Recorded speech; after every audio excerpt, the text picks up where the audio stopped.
Hey guys, welcome to Coffee Combos. Lindsie, last week was a great episode.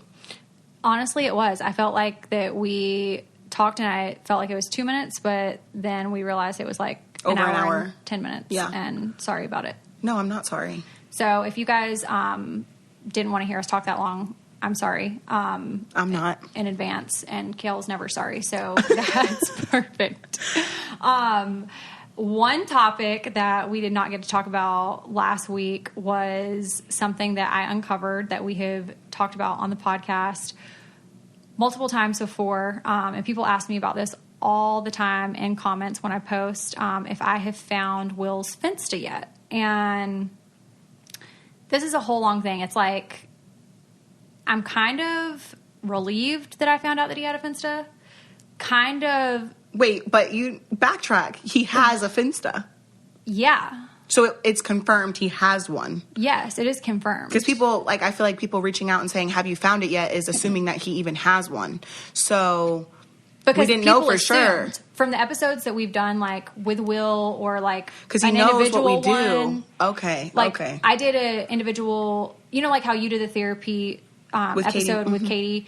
Will and I did a marriage one with Katie. Right. And so I think somehow it got brought up about Will not having social media and so on and so forth. And Will's just carried this lie with him for since 2017. So in case your brain's foggy, it's 2019. Right. So this is quite an extensive lie. Which is weird because you can literally go to someone's Instagram on the computer. But you can't watch their stories from Google.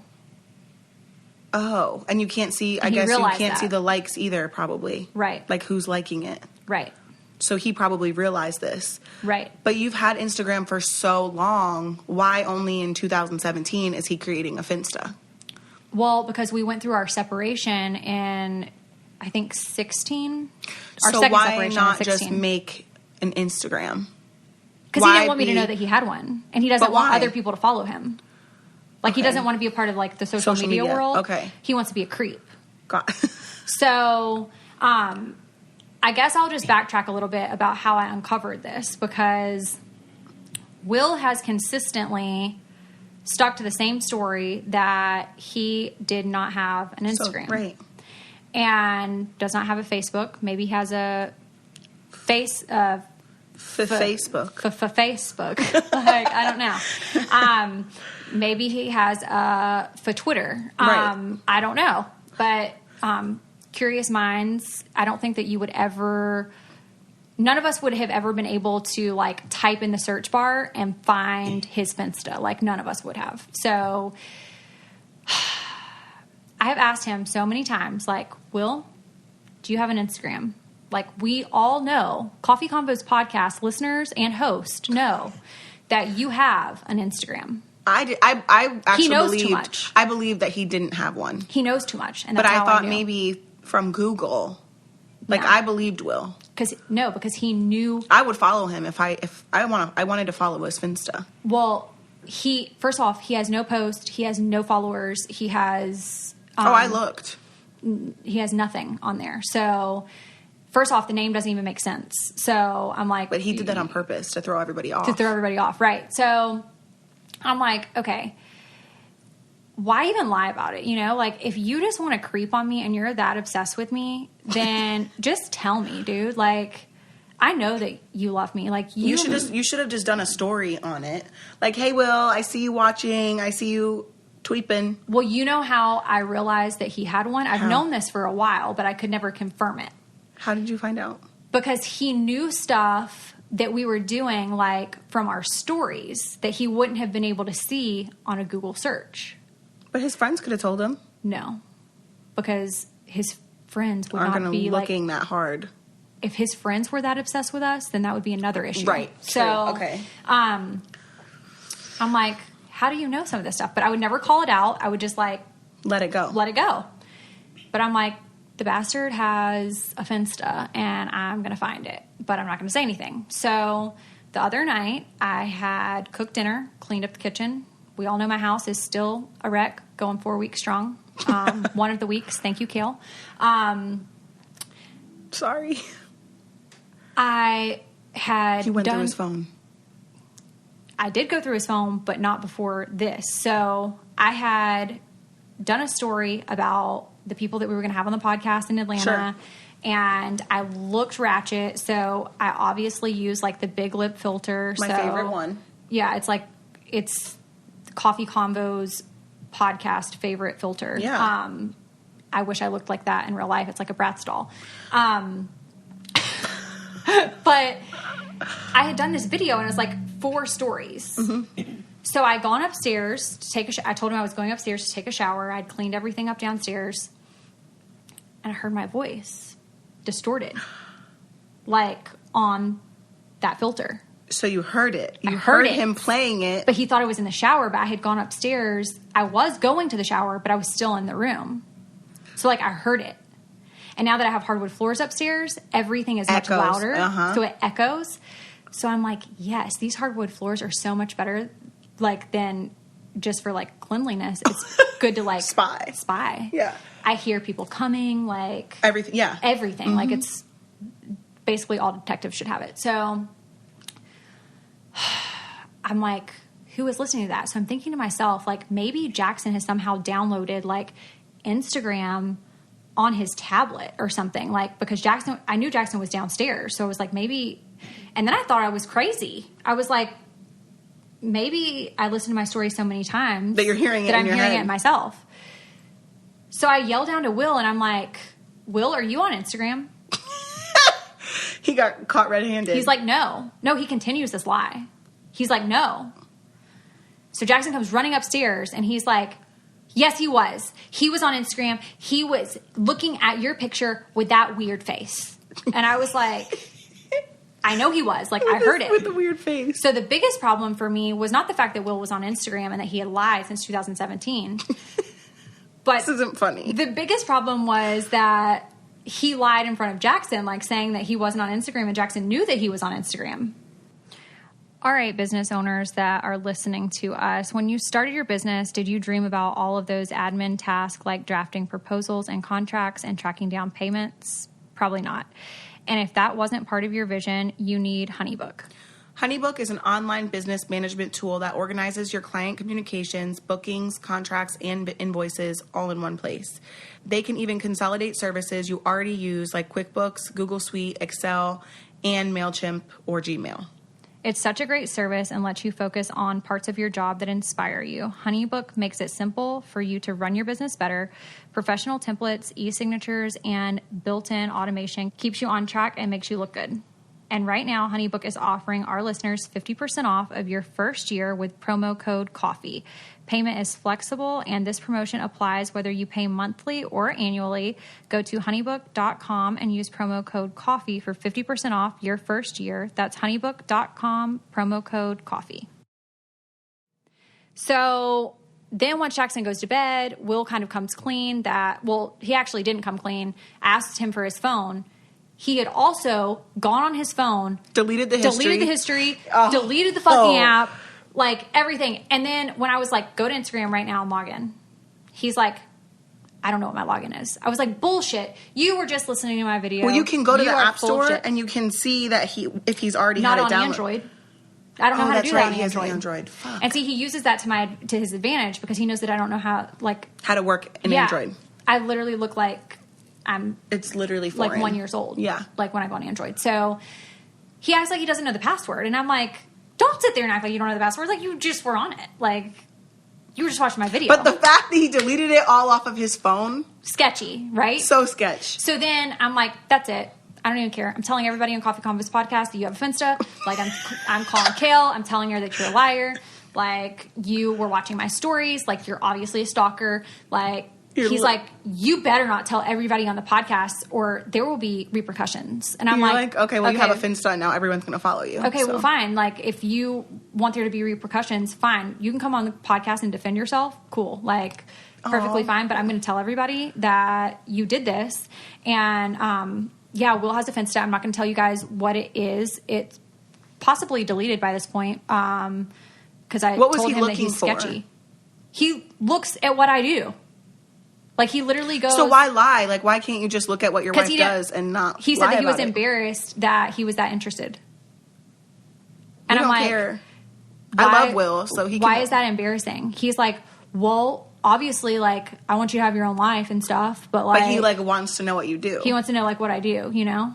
And he's like, well, and the only reason I even went on it today was because you told me that you had to post something, so I wanted to see what it was. And I'm like... Okay, like, stop being in love. Like, right, he's your biggest fan. My biggest fan. So, shout out to Will. Hey, Will, we love you. We love you, and you're a liar and a finsta user. So, anyway, that was the story that I wanted everybody to know, because people have been asking for forever if we found it. So, yes, we have uncovered it. But switching gears a little bit, we actually have a guest on the podcast today. Super excited about this one because the Instagram is just super relatable. Oh yeah, for sure. I follow it, and every time I see her post, I'm like, relate to it like every single day. I almost jumped the gun and started talking about stuff that was supposed to be for this episode on the last episode. Well, that's because we were just like word vomit, you know, like we were just talking and talking and talking. So we have Motherhood Understood from Instagram. Is that your Instagram name? Yes, Motherhood Understood. Okay. And do you have your name actually on there? It says by Jen Schwartz, the medicated mommy, but I try to keep it more about So you're also moms, medicated? I am medicated, yes. Okay, good. I just said on the last podcast that we should all be medicated. Yeah, it really helps. Well, welcome to Coffee Combos. Thank you. Yeah, we're excited to have you. I'm so excited to be here. How was your drive in? It was really good. It was long. How far? Like where are you from? So I'm from New York, but I live in Charlotte, North Carolina. Okay. I can't say I'm from Charlotte. I have to preface with New York. You know who she reminds me of? Who? She reminds me of your friend from New York, Teen Mom Trash Talk. Tracy? Yeah, like her demeanor, like. Oh, she's so... I love her. You would love her. She's okay, so I'll great. take it as a compliment. Yeah, no, she's so great. I can't help but think of Tracy every time I love her. see her. That's a good thing. So you drove in yesterday. So I drove in. I actually moved out of my house yesterday. Oh, wow, same. I'm moving. We're all moved. We're on the same boat. So we moved into my father-in-law's for the week until our apartment's ready, because we're building a house, and got in the car at about 4:00, got here at 9, and just... Anytime you have a night alone in a hotel room with no children, no husband, no one, put the robe on right away. And order sleep. some cookies from room service. That was like Kail and I in New York. Like, people kept texting me being like, oh, what are you doing tonight? Like, that was me last night, and I was like, I'm not going anywhere. Not leaving the hotel room. No, I'm not. Like, you will not see my face ever. My friend texted me and was like, do you want to go to the strip club? I said, fuck no, I don't want to go to the strip club. I want to strip myself and lay the hell down. Do you sleep naked? It depends where I'm at. Because, like, here I feel like in a hotel they're always knocking. Someone is always knocking. You just and never I'm know. Like, I cannot... Why don't you put on the Do Not Disturb? Yeah, they can't. They're they're They actually can't not allowed to knock if your Do Not Disturb is Even on. if you ordered room service, they'd have to call you and say your Do Not Disturb sign is on. Oh, yeah. Well, that's good news. I'm glad that you learned something today. Right. So you can now officially be naked in your hotel room with the Do Not Disturb and live your best life. Great. So you didn't go to the strip club? No, I didn't go to the strip club. Good. Always been curious about those places. Summer is the time to relax and enjoy the best in life, and you can do it right from your own home. Whether you're throwing a backyard barbecue, an ice cream social, or a quiet night with the family, you want furniture that feels uniquely you. Joybird empowers you to create the furniture and space that brings you joy and keeps those summer vibes flowing all year long. With Joybird, you get one-of-a-kind furniture crafted for your unique taste. Turn your ideas into reality with hundreds of styles and options. Sit on it, sleep on it, and break it in. And if you don't love your Joybird, you can return it. And they have tons of pet-friendly and kid-friendly upholstery options so you can rest easy. So I've talked about how I just bought a new house, and I do have kids and dogs. So I'm super excited to furnish my new place in Joybird. It's just taking me a little bit of time to kind of decide what I want and where I'm going to put each item. And even the style of, like, what you're going for. Right, because, like, I kind of like boho, but, like, maybe traditional, transitional. I don't know. So see how Joybird can help you design your dream space. Make furniture your own at joybird.com/coffee. Create the furniture that brings you joy today at joybird.com/coffee. Go to joybird.com/coffee and receive an exclusive offer for 25% off your first order by using the code COFFEE. So tell us your backstory about how you became like Insta famous for being a mom. Sure. So I have an online community and platform called Motherhood Understood, and it's for the 1 in 5 moms affected by maternal mental health issues like postpartum depression and postpartum anxiety and all the other mood disorders that are out there. That I built out of having really bad postpartum depression and anxiety myself when my son was born 6 years ago.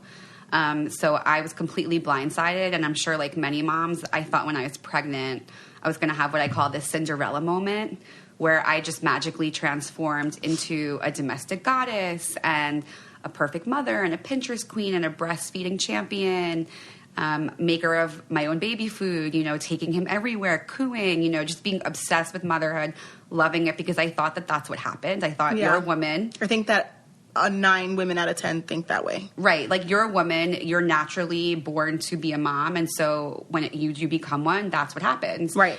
And what happened instead was I got home from the hospital, had thoughts about how I could get hurt so I could go back to the hospital and not have to take care of a baby. Right. I made a huge mistake. What did I just do to my life? I couldn't stop crying. I had this crazy crippling anxiety, and none of those things I described happened. Keep in mind, I was nothing like any of those things before I had a baby, but somehow a baby was going to turn me into that.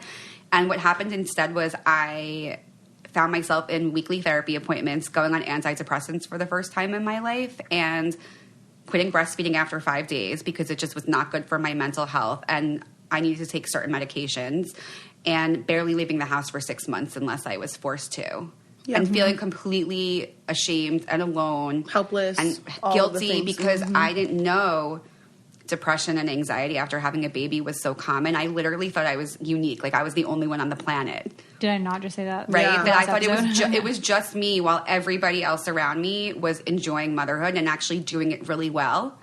And so I just felt like I was failing. And then the guilt from that, like, wait, I'm not born with the mom gene. Everybody else is. What's wrong with me? Like, why can't I be all of these things? And I've always been good at things I've done. Like, you know, like, I'm sure we're all very, like, high-functioning type A people. We succeed at what we set out to do and what we try. And then when you have a baby, that stuff doesn't work anymore. Yeah. So you immediately feel like you're failing, and then you're, but like I succeed at life, and now I can't hack it as the mom. What's going on? Yeah. And that's how Motherhood Understood was born. It started out when my son was 3. I launched a small blog called The Medicated Mommy just to share my story, because I felt like when I was sick, I would Google and I would look for details and stories, but really raw, intimate details. I wanted to know when I was going to get better, that these crazy feelings I had other people were having, and I had a really hard time finding things online. It's much better now. Right. I feel like people don't want to admit it.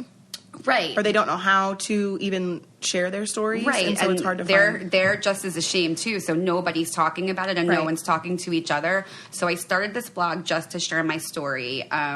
That was my old Instagram name, The Medicated Mommy. And the messages I got would just flood in about, thank you for sharing. This happened to me. And about 2 years ago, I decided that I didn't want it to just be my story or about me anymore. I wanted to make other people. A huge platform and community for all moms. And it kind of just almost transitioned organically into Motherhood Understood, and has just really grown and taken off tremendously in the last 2 years. So do you have just the one son? So I have one son, Mason. He's almost 6.5 years old. Every time we bring a mom on, they're I feel always like mama boys. Yes, and most of my friends, we all have boys. It's really crazy. I always wonder, like, is there, like, would I have messed up, like, we all have messed up girls in some, like, I don't, like, you know, like, would I have messed up a daughter? Like, I don't, like, probably I would have. Oh, I definitely would. Right, like, there has to be a reason we're all boy moms. Have you ever wondered how your bestie could afford to go on that fancy trip, or your sister could buy that expensive new bag? Either they finally won the lottery, or their credit cards are getting tapped. With Lending Club, you can consolidate your debt or pay off credit cards with one fixed monthly payment. Since 2007, Lending Club has helped millions of people regain control of their finances with affordable fixed-rate personal loans.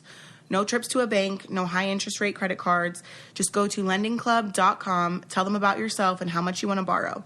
Pick the terms that are right for you, and if you're approved, your loan is automatically deposited into your bank account in as little as a few days. Lending Club is the #1 peer-to-peer lending platform with over $35 billion in loans issued. Go to lendingclub.com/convos, check your rate in minutes, and borrow up to $40,000. That's lendingclub.com/convos. lendingclub.com/convos. All loans made by WebBank, member FDIC, equal housing lender. Would you know what to do with a girl, like on a lighter note? Because I wouldn't. Probably not. The only thing I feel like going for me as far as with a girl is before I was a mom, I taught middle school. Okay. I taught middle school English. And so I feel like having those kids and dealing with them, and that's a really tough age. And the girls are going through it, and they're mean. And, you know, they would come to school and then change their clothes from what their parents dropped them off. You know, all these things.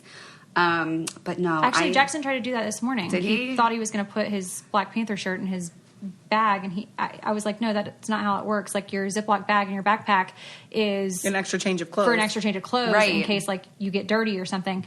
Not if, like an elective change. And he's like, oh, so if this shirt gets dirty, like I can change it, right? So yeah, he's that's in kindergarten, right? So, but these girls were like, let me take off the big T-shirt and have like, you know, like maybe just, you know, something that everything is showing. And, you know, we're in 7th grade. We're 11 years old and 12 years old. So I think that could have maybe helped. But I'm such a boy mom. I remember thinking at first I wanted a girl, and then so happy was having a boy. If I ever did have another one, and I'm not, I would want it to, I think I would want just to be a boy mom. So you're one and done. I'm a one and done. I talk a lot about how I just chose to give my son a happy, healthy mom instead of a sibling, because it can be controversial. You know, people love to push their opinions on about, well, how could you not give him a sibling? People were just arguing on a post that I made the other day on Instagram. A girl had gone on there that was an only child and was posting about, because I've always been conflicted, you know, like, do I want to have another one or do I not? Like, I feel full, but is it selfish? You know, and I've got Kail that's got like a zoo of kids. Right, and I want more. And she wants more, you know, and I see that and I see like, you know, them having fun on vacation and like the brothers being able to do stuff together. And I'm like, okay, well, I feel like my little one's missing out when I see you can always stuff. have him bring a friend. But it's just not the same. So I get, you know, the whole... It is. The whole debate. Right, it's hard, right, because I have a sister. My husband has a brother and a sister, so I get, you know, the power of having siblings and what it is to have a sibling. And, of course, there's no guarantee that you're going to be close with your siblings. I just didn't have siblings. Right. So it was different. I think the girl was, like, probably... Well... She was probably like the exact opposite of you as an only child. Like the girl that posted on my Instagram. Oh. She was like talking about how she was an advocate, you know, for only kids. She's like, you know, all my family only friend children. Yeah. My friends that were only children. Growing up, I had 3 best friends that were also only children. Oh, wow. And it was always the 4 of us all the time. They all loved it. They would not have it any other way. And I literally hated it. Like, I hated it. But I think part of yours too, like, I don't know what their situations were growing up, but I feel like you hated it more because of your situation with your parents. They had both their parents all the way up until adulthood. They went on vacations with friends. Like, they did all that. There were always people. They had cousins that were their same age. Around. I didn't, so I hated it. You know so what people I mean? were like on my thing. Some girl, I mean, she was just giving her opinion. You know, like, don't feel guilty if you only want to have an only child. I was an only child. I turned out okay. Family of 3s are great. You know. People went on there, like, attacking her, like, don't be encouraging her to only, like, have one kid. Like, she needs to have more children. And I love hearing people's opinions, but don't be attacking some girl. Well, yeah, like nobody lives your life. They don't know. Yeah. And I knew for myself very early on that it was going to be the one. I just... Before he was born or after? No, after. When I was going through the postpartum depression and anxiety, I just knew, and I think was quoted in an article once that said, it was asking moms, when did you know you were done having kids? Mm-hmm. And for me, it was like the week after I got home from the hospital. Wow. I just knew, because I was thrown into it so quickly, that if I had another child, I think that mentally... it just wouldn't be okay. My marriage would probably suffer. My relationship with my son would suffer. So I think that at some point, too, it's like okay to be self-aware and just know that your mental health is a priority as a mom. You know, yes, I think about that not giving him a sibling, and that guilt that I have sometimes from not giving him a sibling. But I didn't know that was a thing, right? Like feeling guilty for having an only child. Yeah. I didn't know that was a thing. And there is a lot of, right, you said, like, people were even telling that girl not to encourage you not to have more kids. I think it's a personal decision, and you have to do what's best for you. And again, I'm giving my son a happy, healthy mom. Right. A mom's health and a mom's happiness is just as important. Right. Yeah. Absolutely. I think even after my third, like you said, a week after you knew you were done, I think I was asking Chris for another one a week after Lux was born. Right, and you know yourself. You're like, super can we have right. another one? Like, when can we start trying? And you're he super was like, self-aware. You want another one, and that's wonderful, right? That's great. And I know I don't want anymore, and that's right? fair, and I think fine. I think it's amazing. You do you, I do me. Yeah, but I don't and we judge. all support each other. It was the way it's the way it should be. People are wired so different because I feel like the more chaotic it is, the better Kail functions. Yeah. Okay. And like if there's not chaos, like involved, I would have another one by myself if I don't have a father figure or whatever. Okay. I would probably go to the bank and have one by myself. And see, that's very strong to me. But then also to some people, they're like, I would never want to. I would never even entertain that. You know what I mean? Like, that's me. I'm like, no. Yeah, I like my right. Yeah, I'm with you. I like my life the way it is. I like my routine of my life. We call ourselves a lot of times the Schwartz team of three. Like we even joke on a superficial level. We fit perfectly in an airplane row. As far as traveling, and we do travel a decent amount. But yeah, I think that you have to know yourself. I don't want to be back in the therapy office and going through the medication stuff again. And my son is old enough now to know that mommy's sick or mommy can't get out of bed. I used to worry about that when he was an infant, but the fact is when he was an infant and I was going through that, he didn't know, and he was being loved and taken care of by a nanny we had. My husband, our parents were super helpful. Our siblings, pitched in. So it's different. Okay, guys, so let me tell you about this great new bra I found from Third Love. Third Love makes amazing, perfect-fitting bras designed with breast size and shape in mind. I am a 36 triple D, and it's been super difficult for me to find a bra that works for me, holds the girls up, and doesn't slip off my shoulders. Third Love has an awesome 60-second Fit Finder quiz. Over 12 million women have taken the quiz, and it makes the process of finding the right fit easy. You also have 60 days to wear it, wash it, and put it to the test. And if you don't love it, you can return it, and Third Love will wash and donate to a woman in need. This is hands down the most comfortable bra you'll own. Third Love knows that there's a perfect bra for everyone. So right now, they're offering our listeners 15% off your first order. Go to thirdlove.com/coffee now to find your perfect fitting bra and get 15% off your first purchase. That's thirdlove.com/coffee for 15% off today. So I have, you met her, one of my friends. She has two boys. Well, we're not friends anymore, but long story short, she went through it twice. Right. And that was a debate that she had with her husband for having a third because she wanted a third so bad, but she didn't want to have a third child at the expense of her marriage, their relationship with her boys. She's like, they're older now, they're best friends, and they have a good dynamic.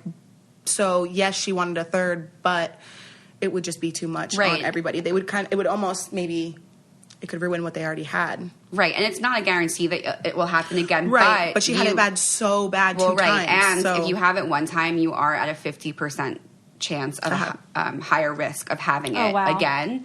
And I know people who didn't have it with the first and had it with the second and had it with the first two and didn't have it with the third. But that risk does go once you have a history of some type of depression and anxiety, whether it's you've never had children or now you've had children and you've had it, your risk goes up. Well, I feel like it would be even harder for the moms who have had a first kid and didn't have it, and then had a second kid and then had it because they already have one kid. Yeah, and it was all normal, and the second one, wasn't. They're going through this thing with them.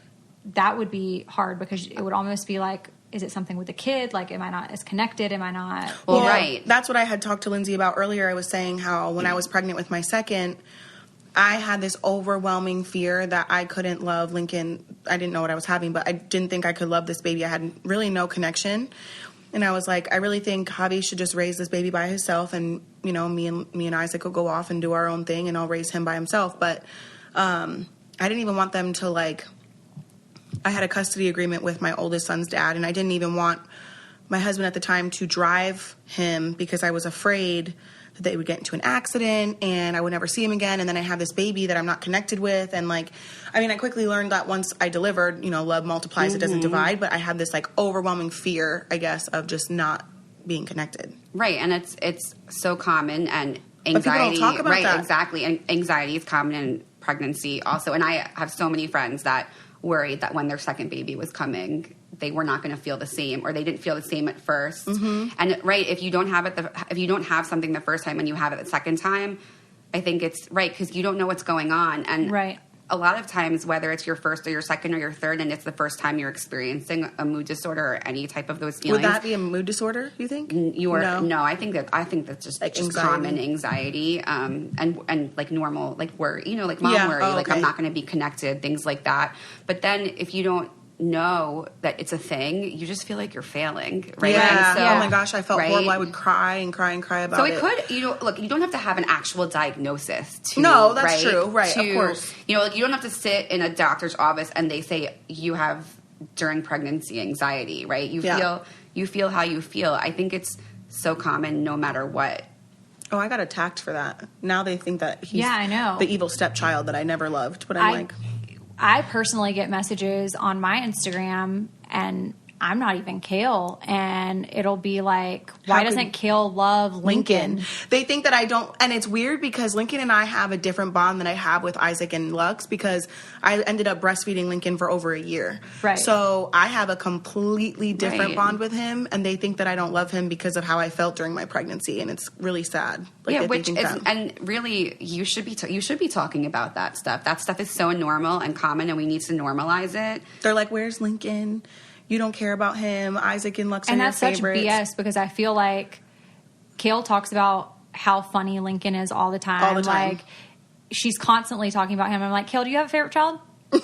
And she's like, no, I don't. Like, I don't have a favorite child at all. Lincoln, we have a different, like, because I literally didn't leave him for a year. Yeah. Like, everything I did was with Lincoln, so it's just a different bond, and they swear I don't love him because I've said before that I haven't been connected to the pregnancy with him, right? Which isn't okay, because it's so common and so normal to not feel connected. So you should be allowed to say that, and then not have backlash for it. Well, and also say it so all the other moms out there going through the same thing are like, wow, it's not just me. Well, I had someone from my show, I won't say who it is, but she messaged me, and when she was pregnant with her second, and said the exact same thing. Right. And then we both had a third, and I just knew already the third time around that I never had to worry about that connection thing. Like, I never worried about... Because you worried about the second time. Mm-hmm. Right, you've been through it already. Yeah. Mm-hmm. And I was like, well, love multiplies. It doesn't divide. So here we are. Well, I've never understood this specific thing about Lincoln, because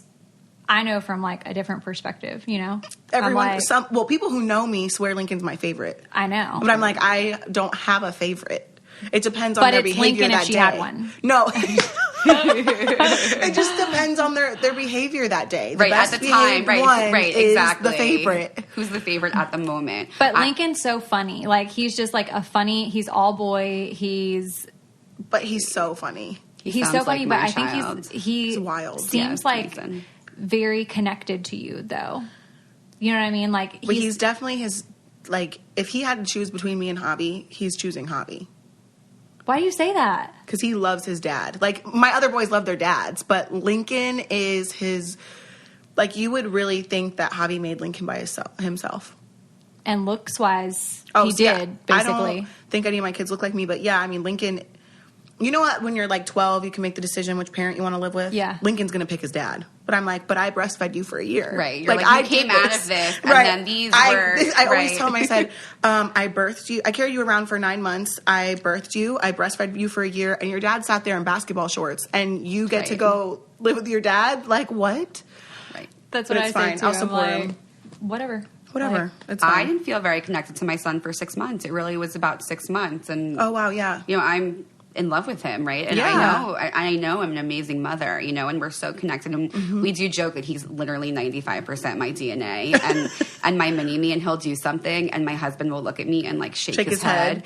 But even so, but I wasn't connected to him for 6 months. It has no bearing on how you really feel now or in general. You know, because it's not your fault you felt that way. You know what I mean? It's, you know, your brain is hacked. Your hormones are crazy. There's all these things going on.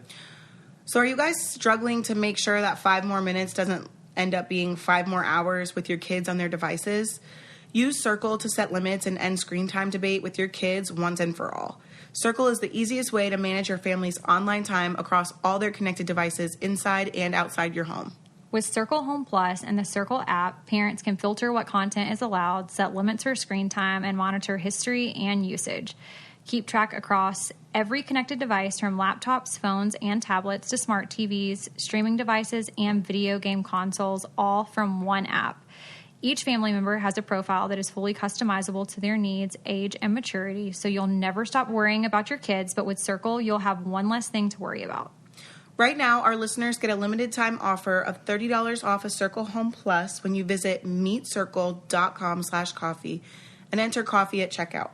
That's $30 off when you visit meetcircle.com/coffee and enter coffee at checkout. This is a limited time podcast exclusive offer. That's meetcircle.com/coffee and enter coffee to save $30. It's weird because I talked about it 2 episodes ago on the podcast. I did a anxiety episode with we call her our resident therapist. She comes on the podcast pretty often whenever we need to talk about like serious things. That's awesome. But she's great, and I weirdly never felt anxious while I was pregnant. Mm-hmm. Like, actually, I was probably the most calm when I was carrying him. And then once I had him, I feel like the anxiety really set in. Anxiety about what? Like, were there specific things that you were feeling anxiety about? Yeah, like, I was afraid that, like, he would get, like, a germ or something that could kill him. Or, you know, I wanted people to wash wanted people to wash their hands, like, several times before they held him. Or, like, if he was only at our house, and I only took him out, I think, 1 time in months because he was born in the wintertime. I made people come to our house, take their shoes off before they came in. Like, it was weird. I was so afraid that, like, something would happen to him that I didn't want anybody touching him. And I was like, I know that I can do it better than all these other people. No, yeah. And it wasn't like a cocky or like confident thing. No, you're just worried. It was like a protection, fight or flight, whatever you call it. You know, like right. No, it's so common, and I think you know, when it verges on that, then postpartum anxiety, or like, you know, where you decide you're going to go see a therapist or a doctor or take medication. It's just so intense. It becomes so intense. It's all engrossing. Like, I feel like it consumes your life, and it becomes your sense of normalcy. So you think it's what you're doing is normal. Well, yeah. And I was about to say too, like, I feel for the ones who don't go get help because they think it's like normal to some degree, or they don't really know, maybe it'll go away, or maybe, you know what I mean? Right. You sit in this thinking it's your new normal, and this is just new mom overwhelmed. This is how it's supposed to be. And the thing is that anxiety, depression, all these things, they're so treatable by whether it's medication and therapy. They're so treatable. They do get better.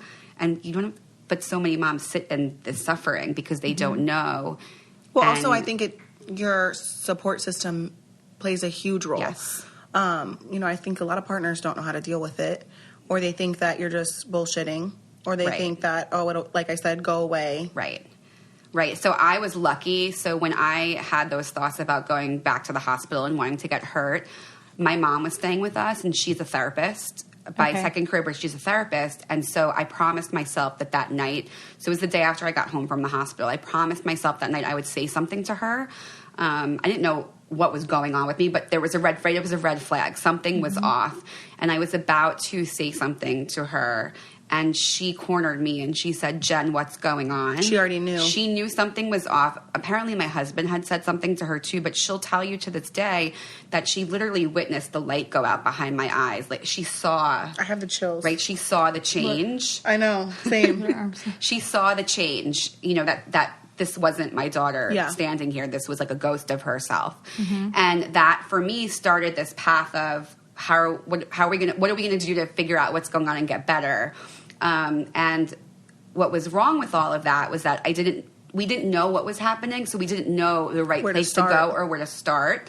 So we went to the OB. The OB wouldn't diagnose me with anything because it was under 2 weeks, and under 2 weeks, baby blues. Maybe baby blues goes away. Now, what is the difference between baby blues and postpartum? So I think it's about 80-something% of women will have the baby blues, and it's just that overwhelm, exhaustion, you cry, your hormones are out of whack. But by about 2 weeks, it kind of subsides, and you find your groove a little bit.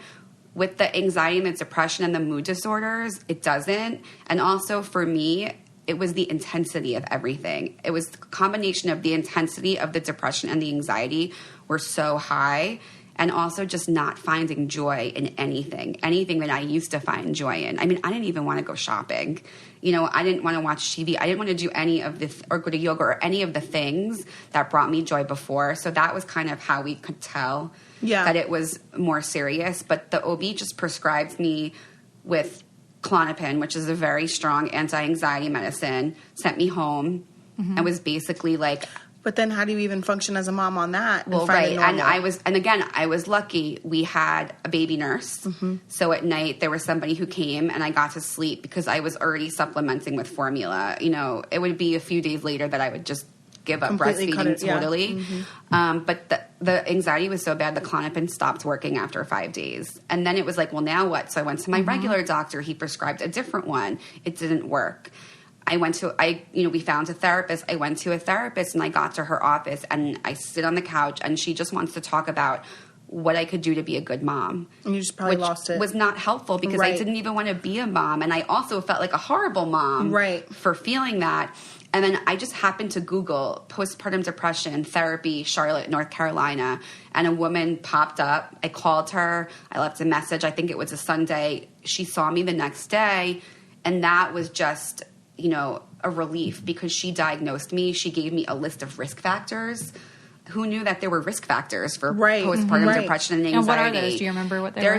There's so many, and what's difficult about it is they're different for everyone, but moving right before your baby could be a risk factor. And I moved into a new house 3 months before Mason. Having tons of family and tons of people around right before the baby comes could be a risk factor. And I'm Jewish, and my due date was the first night of Passover. And no joke, everybody came to Charlotte for the holiday, and I went into labor at the dinner table in front of 30 of my closest Jewish family members. So all of these things that you don't think about. Also, I'm a type A, high-functioning, organized, teacher, and I can't have a baby now and make a to-do list or organize a closet, right? Totally. And all these things. So this therapist diagnosed me, and between her and my regular doctor got me in quickly to a psychiatrist. We found the right combination of medicine, but the first one didn't work, so it was another 4 weeks.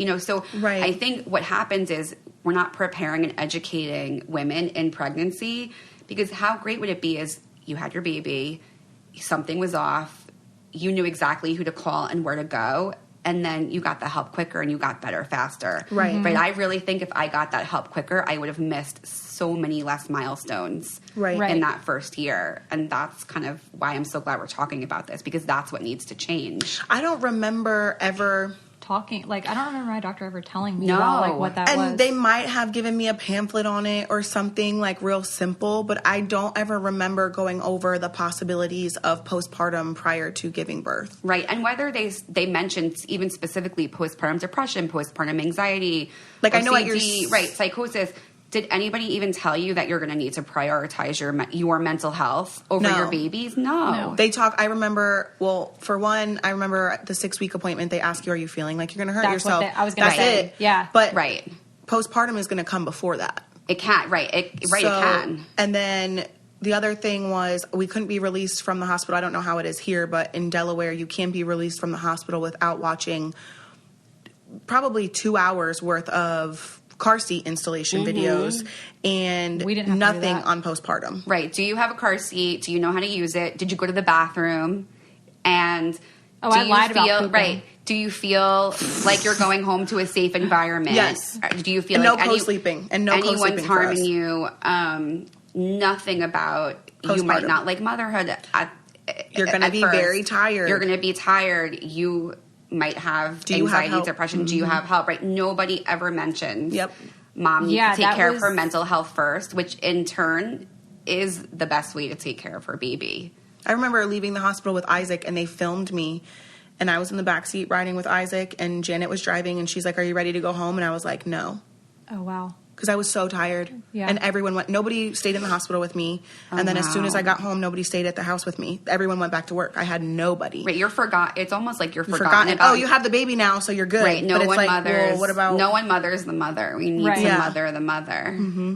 And that just doesn't really happen. Like, I need to recoup on the 20 hours of labor and delivery that I just went through. You know what I mean? Exactly, yeah. Right, and if, like, I had a C-section, I mean, that was major surgery. Yeah. I think there's something that all of us can agree on. Nurses, doctors, dentists, and people who work in the medicine and healthcare are pretty freaking awesome. These amazing people dedicate their lives to caring for and serving others. Shouldn't these amazing people wear scrubs that make them feel good? Because we think so. Scrubs used to be itchy and uncomfortable and weren't made to accommodate the tools of the trade. Now Figs creates the highest quality medical apparel so that the medical professionals look their best, feel their best, and perform their best every day. Every set of Figs is antimicrobial, protects from germs and bacteria, ridiculously soft, moisture wicking, and features 4-way stretch. Figs are made with yoga waistbands and come in a variety of styles from classic straight legs to joggers and skinny styles. Figs gift cards are available too, so next time your doctor, nurse, dentist, dermatologist, or pediatrician saves the day, tell them thank you by sending them Figs. I love it because actually a lot of my friends are nurses, and I'm actually really close with the boys' pediatrician, so this is actually a really cute gift for the holidays. And actually, I gifted my mom scrubs because she's in the medical field too. So I went on there, and she said that every time she walks into an office or whatever when she's working, she said that she absolutely loves them. People always ask her where they got them. And my medical spa actually uses Figs too. Oh, that's cool. They're super cute. So whether you are one of the awesome humans that works in healthcare or someone that wants to say thanks to these deserving folks, Figs is going to make that easy by providing you with 15% off your first purchase by using code COFFEE. Get ready to love your scrubs. Head to wearfigs.com, wearfigs.com, and enter our code COFFEE at checkout. See, it's weird because I experienced the anxiety, but I felt like I must be a psycho because I enjoyed like every step of the way. You know what I mean? Like I knew I had this anxiety, but well, I guess like in the midst of having it, I wasn't realizing it was anxiety. I thought I was just like normal, but I enjoyed like all of it. I enjoyed being pregnant. I enjoyed delivery. I enjoyed like after the fact, like I enjoyed every waking moment with my baby. I couldn't take enough pictures, you know, like I just felt like I was trying to be like 5 people, you know what I mean? Like I was trying so hard. Like I didn't want anybody else doing anything. Like my husband had never held a baby before. So I was like, oh God, you're clueless. Like this right. It's mine. It's mine. It's my baby. Right. And I did say that and I feel bad for that, you know, but you didn't mean it. And I'll live with that for the rest of my life. You know, that I made my husband feel like it didn't take him to like make it, you know, I mean, geez. But, I was like, this is my baby. Everything was like, I was very possessive, you know, like she didn't let him bathe him for 6 months. Yeah. Well, I think too, you know, and it's normal also to love every minute, right? Just as much, many of us hate being pregnant or hate motherhood at first or whatever. There's the exact same amount of people who love being pregnant, love every minute. And the anxiety can also just be a heightened version of that, right? You are so in it and you are so happy in this new position and you are so in love that now this anxiety, right, of, but this is mine. I don't want anything to happen to this, right? I don't want anything to happen to my baby, the germs, my husband, you know, all of that. Such a psycho that I would fix like 6 bottles, once I had stopped breastfeeding. Right. I would fix 6 bottles, put them in the refrigerator, use like the bottle warmer or whatever. But once he emptied them out, I would wash them in the sink with scalding hot water, and then I would boil them to make sure that there was no germs on them. Yeah, I think it's heightened of all those other positive, all those other positive feelings. Yeah. I really have this theory that for like a lot of us, especially those like type A high functioning women before we have babies, I really think that most of us probably have some form of generalized anxiety disorder, you know, our whole lives.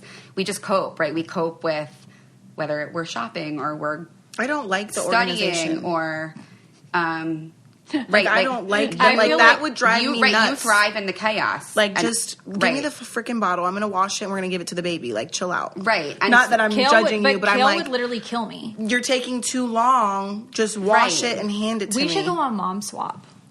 No, because you probably never talk to me again after I handle Jackson. You would literally Jackson be like... would probably be like, I love Kail so much. He'd be like, no, Kail, this is not how you do it. He probably would tell you, like, that's not the way my mom does it. My son would be the same way because we're very routine. Because I'm very routine, but I think with that, like, having some type of generalized anxiety disorder, but we've compensated it for our whole lives in whatever ways. And then we have a baby and two things happen. One, we can't, again, like, I can't make a to-do list. I can't go kick ass at a presentation or organize my closet and raise the baby. Right. Or you, like what you did, you take it the other way, right? And you are over cleaning the bottles and like, were you tired? Washing your hands and times and making people take off their shoes, but you're so going. I think that was the thing. I think like, I was so going that I think I didn't even realize I was tired. Right. And then it's like you hit a point of like a crash. Like it's almost like speed, you know? I definitely got better with my second and third, but my first one, I was so fucking tired. I remember not leaving the room for like 6 weeks. And so maybe you were like depressed. Oh, I definitely was because Joe's dad had to come and be like, you need to leave this room. I would sleep on the floor in his room. Yeah. But I also just like, I don't know. It was weird. It's weird because I feel like I give Kail anxiety with my organization. Yeah. Yeah, and I feel like Kail's like, you're giving me anxiety because you have a planner. Like, I have a planner too, but like if I... But Kail's planner... You're a little bit more flexible. It might be the planner, and it might happen or it might not, but it's like supposed to happen. Right. But it could very well not happen. Mine is if it's in the planner, it's happening. definitely happening. You know, or if it's not in the planner, it's definitely not happening. Right. So... Well, you guys are a good balance then. You balance each other for sure. Yeah, we're like, what is it called? Like yin and yang. Yin and yang. Yeah.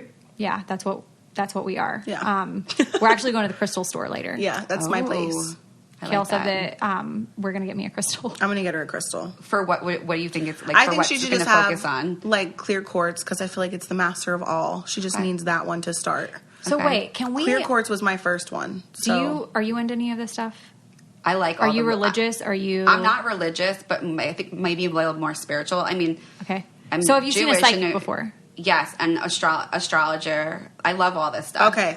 So see, I have a fabulous astrologer that I do readings with. Yeah, that would be Kail's cool. probably going to hit you up. She'll be like, let me talk to that's your right up my the alley. most amazing person. I'll give you her info after. So like, teach me about crystals. No, I'm going to like, take what you there, and do. I'm hoping that the owner is there, and I'm going to have her talk to you about them because I don't think that you would be convinced if it was me. Is this like hypnosis? Like, is somebody gonna, they read you. So I've had a crystal reading before where they you kind have of to? they No, read Leah you. did, though. They read you and they read your energy, right? And then they kind of determine what crystal. Like this is a chakra bracelet. This is a 7 what chakras. crystal is best for you or for whatever, I guess, your energy. Like, I guess the when I had my reading, she talked a lot about how I break commitments to myself. I don't show up to myself. You know, like I could drive to the gym and sit in the parking lot and then like I just had this conversation drive yesterday. away, you know, and keeping promises to other people and showing up for things in work or whatever, but then not with myself. So she recommended, and I didn't buy it at the time because it was just really expensive, but she recommended a certain crystal like for that to help that. Like I'm most in tune with my solar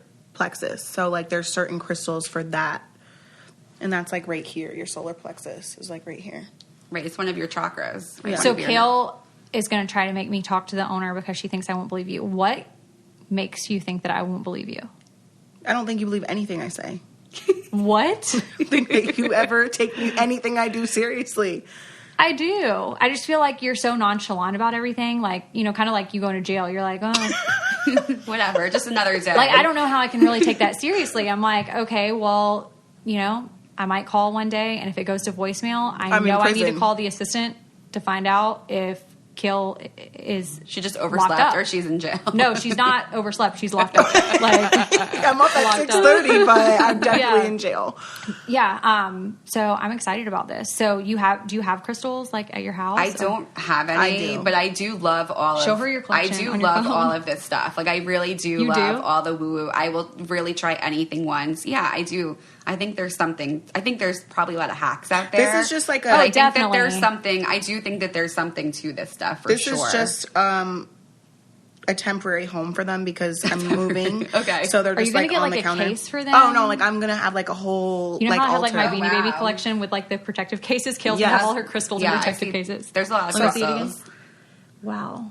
They're pretty too. I mean, they're pretty too. So wait. So what if we've been talking about me going through this change and being back on my ADD meds. So what if I'm going to go through this change where maybe Kail comes back to Atlanta and sees me driving and I'm like got crystals like on my dashboard? I have one hanging from my rearview mirror. It's the Is one that a thing? Yes, I have. You know how like people put Beanie Babies like in the back of the car? Don't people do crystal therapy or where they like crystal healing? They put the Leah crystals did it while we were in Hawaii. She did? Yeah, she was Oh, literally Leah laying down. Yeah, she's into it. All of our kids have crystals. I've never done. I mean, I don't think it's a. I would not imagine Addie being would into not. It. She was dead set on getting these crystals from the store in Hawaii. So we took her, and her, Lincoln, and Isaac all have crystals. And Leah went to this crystal healing thing. It was like she laid down on the table and she had like all the and she said like 2 of her chakras were blocked. But she has like crystals. What is that? We just need. I can't explain it without just taking you to go do it. Okay. I've had I've seen an energy healer also, and really, and that was really cool. I think it's not a replacement for real our medication, right? Yeah. But I do think that if you are into these things and they help, like it's great, just another outlet of we need. At least me, I need all the help I can get. Like, like I'll try it all. If it helps, great. So do you still struggle with? Can you struggle with postpartum for like years or like? They say, I want to say 14 months to even 2 years now. They keep pushing it back and back because it can happen later. A mom can get postpartum depression at 12 months, right? Really? Or 10 months. Or I was early. Usually it peaks the 3 to 5 months. Oh wow! It's different for everyone, which makes it so hard to diagnose. Well, or it's not one size fits all. Be postpartum or regular depression? So it's postpartum, and I might get this wrong, but it is postpartum from I want to say birth through at least 14 months. Eventually, it could become just everyday or regular depression. I mean, I still take my antidepressants. I've been on them for now 6 years. I don't take the anxiety meds anymore once in a blue moon because the antidepressants have that component. Mm-hmm. Most of the time they give you the anti-anxiety meds because you have to wait for the antidepressants to kick in. But yeah, I definitely have days. I wouldn't say I'm depressed, but I definitely have days where I get down and I get, in funks or lulls. I don't typically run anxious, where my heart's racing or, I did this week with moving and, lots of travel and things like that. I run definitely more depressed. But then I found out that anxiety also can manifest in like working too much or doing all these things. And I'm like, oh, maybe I am still anxious too. So I have days. It's not... I can function. I find joy in the things I used to find joy in, but I have gone down on my meds to really only need to go back up on them. So it's something for me that I think I will be a medicated mommy for life, and I would wear a Post-it note on my forehead that said it. I'm not ashamed of it. And I'm doing what's best for my health. I think probably more moms and women than we even know are on medication. Mm-hmm. We just don't talk about it, and so. Yeah, I'm fine. Like I'm better. But yeah, I mean, and it's motherhood, so I feel like it's always an ongoing, right? Yeah. It's always an ongoing battle. I feel like we have such a large like mom audience just obviously because we're moms, and that's probably why people, I won't say everybody's following us for that reason. But you're relatable. But I think that so many people do deal with these kind of things and that it's hard. They found an outlet with us like opening up about this kind of stuff that they can come and feel like it's a safe place because we need to be honest about it and what's going on. And I was talking about it on the last episode that I feel so much better being honest about having anxiety and, you know, feeling certain types of ways, and it's okay to be okay one day and like not okay another day. Yep. And I just feel so much more open to be able to share because I feel like we're in a safe place. I feel like we've created a safe community. And of course we're going to have people that, you know, like say mean things. That's just the reality. There will always be those people. It just is the way it is. Do you deal with a lot of, I feel like you posted something one day and I saw like a bunch of people and I forget what it was. But it was like, yeah, I know exactly what you're talking about. So one of the things I'm really proud about my community is we have very little mom shaming. It's very, you know, it's minimal. There's over 35,000 women and it's very supportive. And I think because, the same way it's a safe space and people come to hear this uglier, messier, less popular side of motherhood that we're all talking about because we need to. And people just want connection and community and to know they're not alone. It's it's World Breastfeeding Week and World Breastfeeding Month, and you know, Motherhood Understood. We're pro mom, right? And pro babies fed, right? Exactly. Yeah. Whether you breastfeed or supplement or only pump or don't even try because you don't want to and just do formula, we support it all. And so I had posted a meme from another mom I know, Kate, who runs a brand called Bumble Baby, and it said breast milk is great, but there's no substitute for a mom's mental health. Right. And most comments were very much, thank you for posting this. I needed to see this. I made myself crazy for 6 months, you know, going through all these things. And there were probably 2 or 3 people. But breastfeeding is always such a polarizing issue. There were 2 or 3 people who are still posting. I think I posted this meme about a week ago, who are still posting about how there's no substitute for breast milk, how it helps with mental health, how a mom should try no matter what, how it's so sad that these moms didn't have the support that they needed to be able to breastfeed. Okay, and that's the reality of it. Exactly. And so, yes, there are studies that it can help with mental health, but for a lot of moms, they don't sleep, and then their mental health gets worse. And so it's really... whatever this article says the opposite, or it's all over the place. So that's probably the one that you're thinking about. So every now and then you get a couple people who either misunderstand the point of the post or chime in without having kind of the education to be talking about what they're talking about. And I don't know. I honestly don't usually respond to those people. I feel like the community kind of does it for you and takes care of it. But for the most part, it's a very supportive, very open community. And I think between the Instagram quotes and then we also are a story sharing platform, we share a story written by a real mom who has struggled with a maternal mental health issue in some way. We share one every week on our website and on Instagram in a shortened version. I think it really does create this safe community, and people come to you like they come to you guys. Because you're talking about the real things. You're not pretending that this is all sugarcoating it. We're not making it look perfect. Right. It's hard. And these expectations that are placed on us and the lack of support we're given makes it harder. And we think that we're supposed to do all the things, do them well, love them all the time. And like you said, it's okay to not be okay. Right. It's okay. I say a lot, I love being a mom. I don't like mothering, you know? Yeah. Oh, wow. You know, and that's interesting, right? Yeah. And I feel like it's okay to not be okay has become a mantra for a lot of things. everything. Whether it's mental health or motherhood or anything in life, because we have to show it. We have to be able to show those sides to normalize it, so people don't suffer. Well, I feel like our goal has always been to just like be honest, to create a safe space, but also I feel like we go through ebbs and flows. Like we'll feel super safe and then we'll do something and then we'll get backlash on it. And then it causes us to like pull back a little bit.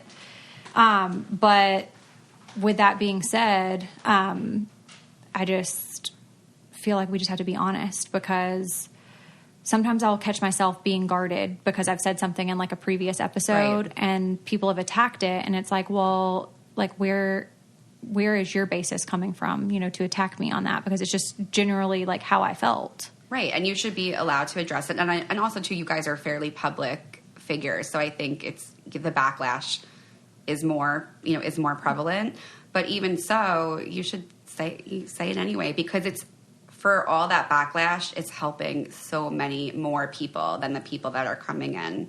And I think we've learned that, like, over time, that more people are being helped by what we're saying.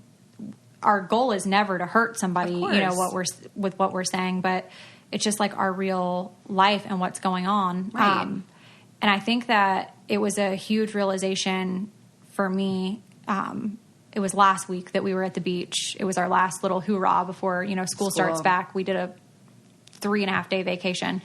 And I feel like there so many people, I don't know if it was just like a concentrated area of people who listen to the podcast or if we've just grown, because literally every person that acknowledged me was listeners of the podcast. And it was like, you know, they had questions like, oh, how's your dog? Or, you know, whatever. And I guess you don't realize whenever you're doing this how far the reach is, you know? And so I never want to say something that would be harmful to somebody, but I also don't want to hold back on what the truth You're is. Not gonna, you know? You're always, when you talk about controversial things or you're honest or vulnerable, there are always going to be people that you offend. It's just the nature of it. Mm-hmm. So it's almost like you have to just kind of put blinders on and not even worry about it. But I really think, and it was kind of the core belief I found in Motherhood Understood on, is that really what women and moms want at the end of the day is connection and community and to feel understood.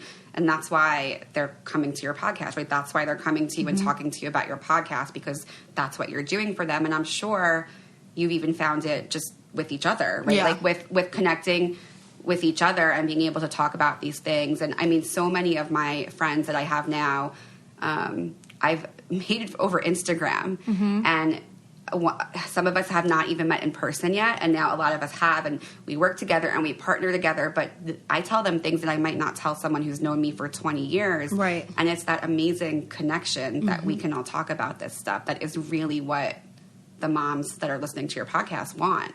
Well, and I think, too, that, like, Kail and I are from two different walks of life. Right. Like, my life wasn't... you know, a gravy train by any means. It might appear that way, but it definitely wasn't. Definitely dealt with some issues with, you know, having parents that divorced whenever I was 6 years old. I feel like that's a super important time in your life, you know, getting ready to go to kindergarten and have parents that are going through a very volatile divorce. So obviously, like, I've been through stuff, but not to the same level of what she's been through. And the way she parents is totally different than the way I parent, but we both respect each other. And also, it's weird. We'll, like, agree on stuff, but the way she might handle something would be different than the way I handle something. But we come from a place of, like, no judgment. And I don't know if it's because we're friends or... No, because I don't know if that's why. I think that's a really good point, too. Like, you get online and you see all these people, like, shoving the way that they parent down your throat. It's very true.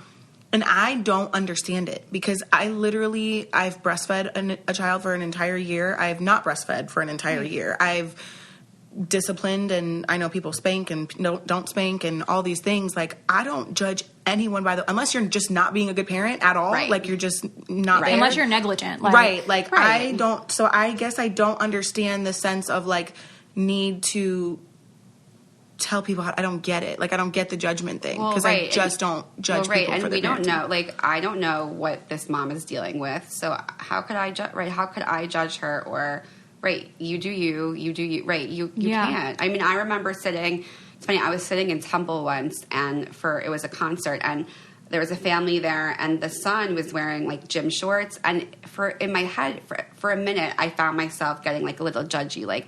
Why would they wear that? How could he be wearing, like, gym shorts and a hoodie to Temple? And then I'm like, you know what, Jen? I'm like, you need to check those judgments, because we don't know. Maybe he has sensory issues and he can't wear pants. Maybe she fought with him about 15 things today. She just didn't want to fight with him about the outfit. And I just kind of let it go. Because or maybe he spilled something on his... on the way, and that was in the car. Like, you know, right? Like, because we're all guilty, right? We're all guilty of it, but it's crazy to me, just like what you said, that the fact that we're moms and we've gone through this same thing isn't enough to just make everybody kind of love each other and be a sisterhood. I literally don't care how you're feeding your baby. But, like, why can't we just be a sisterhood and, like, not have... Because I would say, I don't know percentages, but I would say, like, 90% of the people that shame me on social media for whatever reason, you'll click on their profile and it's like a mom. Yeah. It's okay, Karen, like...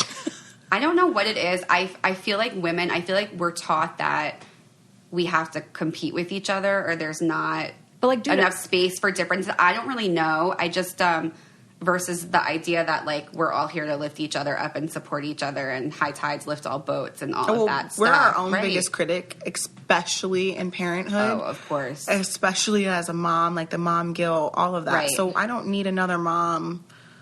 Like, I literally have blinders on, though, and I've talked about this. I don't know if it's, like, positive or negative. Probably mostly negative. I should probably be more aware of what's going on, but I will literally be out in public, and I won't even be looking at other people and, like, what they're doing. I'll just have straight blinders on. As long as I'm watching my kid, I don't care what anybody else is doing. You're concerned with yourself. But maybe I should be more concerned with what people are doing because I should be aware of, like, my surroundings. I found myself also, like, there could be something catastrophic going on and I would be like, oh, I didn't see it, like I'm literally clueless.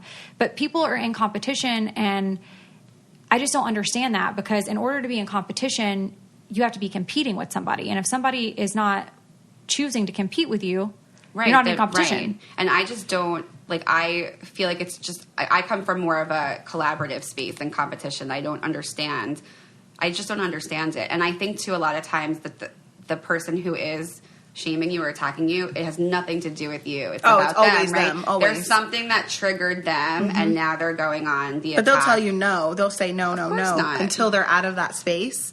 And we've talked about it so many times. Until they're out of that headspace, they won't realize. Because I went through it myself. Like when I was going through whatever I was going through, and I felt like I was judging my friends, or like I was, I guess, fighting with my kids' dads for no reason. Right. And it's like, okay. You're about to be like my baby daddies. Yep. When I come out of that space, I was like, oh, right. That's it's always what it was. about the person but doing the judging. Is always 20/20. Right, of course. It's never about you. It's always about the person judging you or doing right. It's never about you. I judge my husband more about like what he does with Jackson than I would about like somebody else, like what they're doing with another kid. Yeah. I'll be like, why did you think that was a good idea? Like, he literally looks like he's about to jump off the top of the house. It's hard. I actually had this conversation with a friend yesterday where it's hard sometimes because we feel like they're ours. Like we birthed them. Like no matter what, it's just so different to be a mom than a dad. And obviously both parents are important, but that emotional connection that you have with your child as a mom, that it's so easy to be like, no, that's not the way. No, that's not the way. Or why did you do that? Or it's easy to do. It really is. Totally. Well, I want to play a fun little game just to have some not serious stuff on this episode. But we're going to play the last. So actually, you're only the one playing. So we're going to ask you the questions, and then you just have to be honest. And since you're honest and you don't care, then it's going to be great. Okay, this is the first question. What was the last text message you sent? This morning I call them my work wives. They're 3 other moms who run similar communities, Not Safe for Mom Group, Totem, and Hello My Tribe. And I woke up and I said, all right, I'm on my way to the podcast. And I also said, I'm 10 years older than these girls. That was my last. That doesn't matter. I know. I'm like, these girls, I have 10 years on these girls. One of my best friends is almost 10 years older than me. No, I know. It doesn't. I know it doesn't matter. That was my last text. Well, I'm glad that was your judgment. Do you think we're immature? No. I'm just kidding. Not at all. No, I feel like we're the same age. It was just, in that moment, I'm almost 40. Like I'm. I didn't even honestly realize that she was. I didn't think about it. 10 years older than us. Like I didn't realize that. Okay, so last embarrassing moment that you had. Last embarrassing moment. I don't know. I probably was out to dinner this week and got like food somewhere, like that's me every day on my shoulder. Or You're one of those like that. I am. Like Same. I could be. So if you eat it, you wear it. Yeah, pretty much. Okay. I'm sure there's something better, and I can't think of it. Yeah, off the it's top like of on my the spot. head. I know. Okay. Last weird DM. Do you get DMs like on? I get mostly moms asking for help or questions and things like that. Most just the random ones from random men who are like, "Hi, pretty," or and you're like, "I'm married and I have a kid," and you see this and I'm community. like, "Decline." and you're like, do you not just realize that I just posted about barf? Right, Like, exactly. Like, hey, ugly. Right. Okay, and the last question is, what was your last meal? My last meal was the chocolate chip cookie plate last night in the hotel. Oh, What is chocolate chip cookie plate? I got to the hotel at 9 o'clock. I had eaten dinner in the car on the way here. I stopped and got Chick-fil-A and a Diet Coke because I needed to stay awake. Yeah. Do you need to tell everybody about your Chick-fil-A find? Chick-fil-A is coming out with mac and cheese. Stop. Really? Do you think it's going to be good? It has to be. Oh, it has to be. Chick-fil-A. Everything's at Chick-fil-A is good. Everything. So I had Chick-fil-A on the way and a Diet Coke because I just needed the caffeine boost. And then when I got to the room, I put the robe on, put the TV on, opened my laptop, and I ordered the chocolate chip cookie plate. So that was my So last it's like meal. Was that here or? I was staying at the W down the road. So we don't have that. I usually and I get this from my sister because she is the chocolate chip cookie connoisseur. So if she knows that there's a good cookie, she's finding it. And most hotels have a chocolate chip cookie plate. That's I don't our think thing. they do. Really? No. I've never heard of it. And I'm a cookie connoisseur. But that's our thing. We would be in a hotel and it's we're getting the warm chocolate chip cookies at least now once I'm while looking we're for here. it And then it everywhere I becomes go. every day. You should have to look. Because every day. DoorDash, do you deliver chocolate cookies? They or? probably do. You have to look at the room service menu. Under desserts, they probably have. I just probably have chocolate never chip just cookies. thought about We looking get for in it. bed. My sister get in bed and we order the chocolate chip cookies. So I lied. It's not the last question. What is your favorite cookie? My favorite chocolate chip cookie is... No, just favorite cookie. It's chocolate chip cookie. Probably Levain chocolate chip cookies. You ever had a Levain chocolate chip cookie? I haven't, but missing out. I'm starting to think that you're a more cookie connoisseur than I am. Levain chocolate chip cookies, just look at them on Instagram. They literally weigh 2 pounds. They are thick and they ship everywhere. They're in New York City.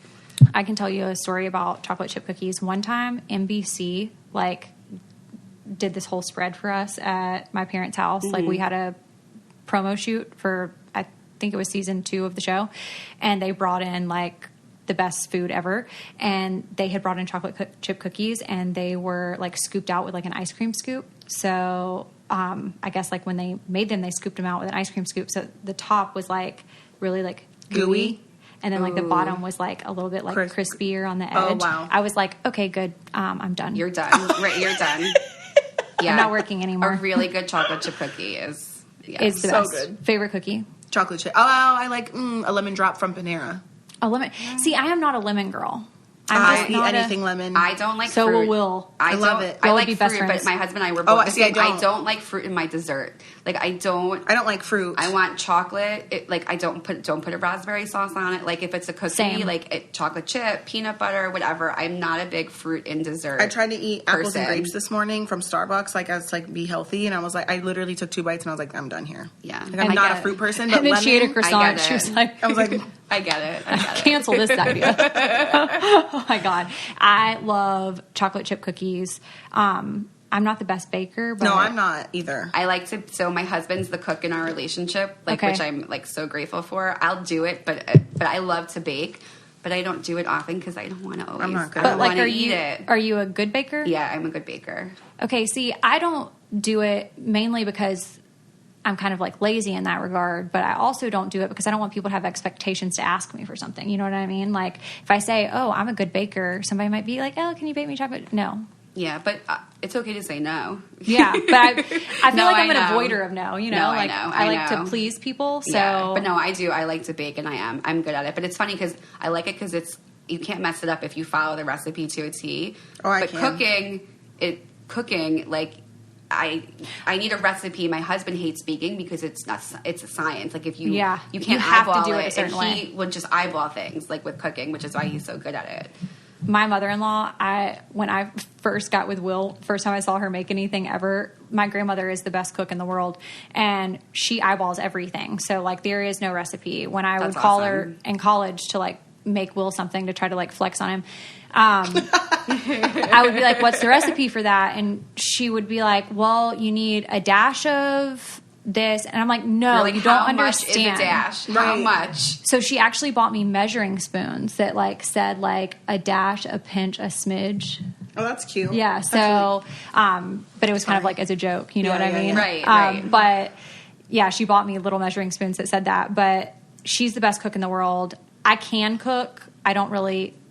It's weird because whenever I was in college, I liked to cook for Will because I feel like I didn't have anything else to do other than school. Right now, it's right. My mom is like that. Growing up, my mom, like when it was chicken night, we were like, oh no, like or chicken when she would make chicken, it was like always dry or was always not the greatest cook. But now she's the most amazing cook, and I think it's because she enjoys it. There's not a requirement. It's not. Like, rushed. I literally it's tell not my kids it's not rushed. When I make dinner, I'm like, the hardest part about being your mom is feeding you because I hate cooking. Right. I like my microwave. I make but really they do good like pasta. my chicken, so I make really good pasta. Same, because it's boiling noodles. Right, exactly. Boiling, can't mess it up. I like to have things in the fridge that I can put in the microwave. Right. I'm sure when I pick my son up when I drive back to Charlotte after this, we're probably gonna go to the Chick-fil-A drive-thru. That's the best. I actually love whenever it's baseball season because I know that like at least 2 nights a week You're gonna it's get going to be Chick-fil-A. Chick-fil-A. Yeah. Because it's like we're going to go there before the game. So I'm like, score. Like, you don't have to cook. I don't have to cook those nights. You're not cooking. And you don't now, have to think about it. with macaroni and cheese involved, I'm like, game. But I wonder if it's going to be like more on the drier side or more on the runnier side or more on like the... Is your son picky about the type of mac and cheese he eats? Because yes, mine is. Like, he definitely is more of the box Kraft, and cheese totally. versus the home, Velveeta or even just like the homemade mac and cheese at a restaurant. Yeah, I think a lot of people are like that. Yeah. Actually, I prefer box macaroni and cheese. I like Velveeta, but he likes Kraft. So, like, funny. it's My obviously husband grew up Kraft. on Velveeta. I grew up on Kraft. Yeah. But I like a good restaurant mac and cheese every now and then. Yeah. It's always Kraft. I like a good gourmet, like a good gourmet macaroni and cheese. I don't know. I'm picky about my mac and cheese. But Kraft is definitely, there's nothing like a box of Kraft mac and cheese. Well, this has been so much fun. Me too. I had so much fun. Can you tell our listeners where they can follow you on Instagram? I don't know if you have a Facebook community or... Sure. Your website. So my website is motherhood-understood.com. We share stories. There's a place where you can go on the website and submit your story, and we will share it. We are on Instagram at Motherhood Understood, no dash, just one word. And we also have a private online support community at maternalmentalhealth.inspire.com. Awesome. All right. Thank you so much. Thank you so much. Thank you. All right, guys. I think that's all we have time for today. If you have not subscribed to us, you can do that by searching the Purple Podcast app on your iPhone. Type in Coffee Convos, click subscribe, click the 5th star, and leave us a very nice review. We hope you guys have a great week, and we'll talk to you soon. See ya.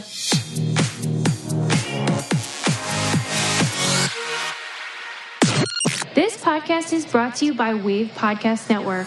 Check out all of our shows, including the Brain Candy Podcast, I Don't Get It, Coffee Convos, and Let's Talk About It.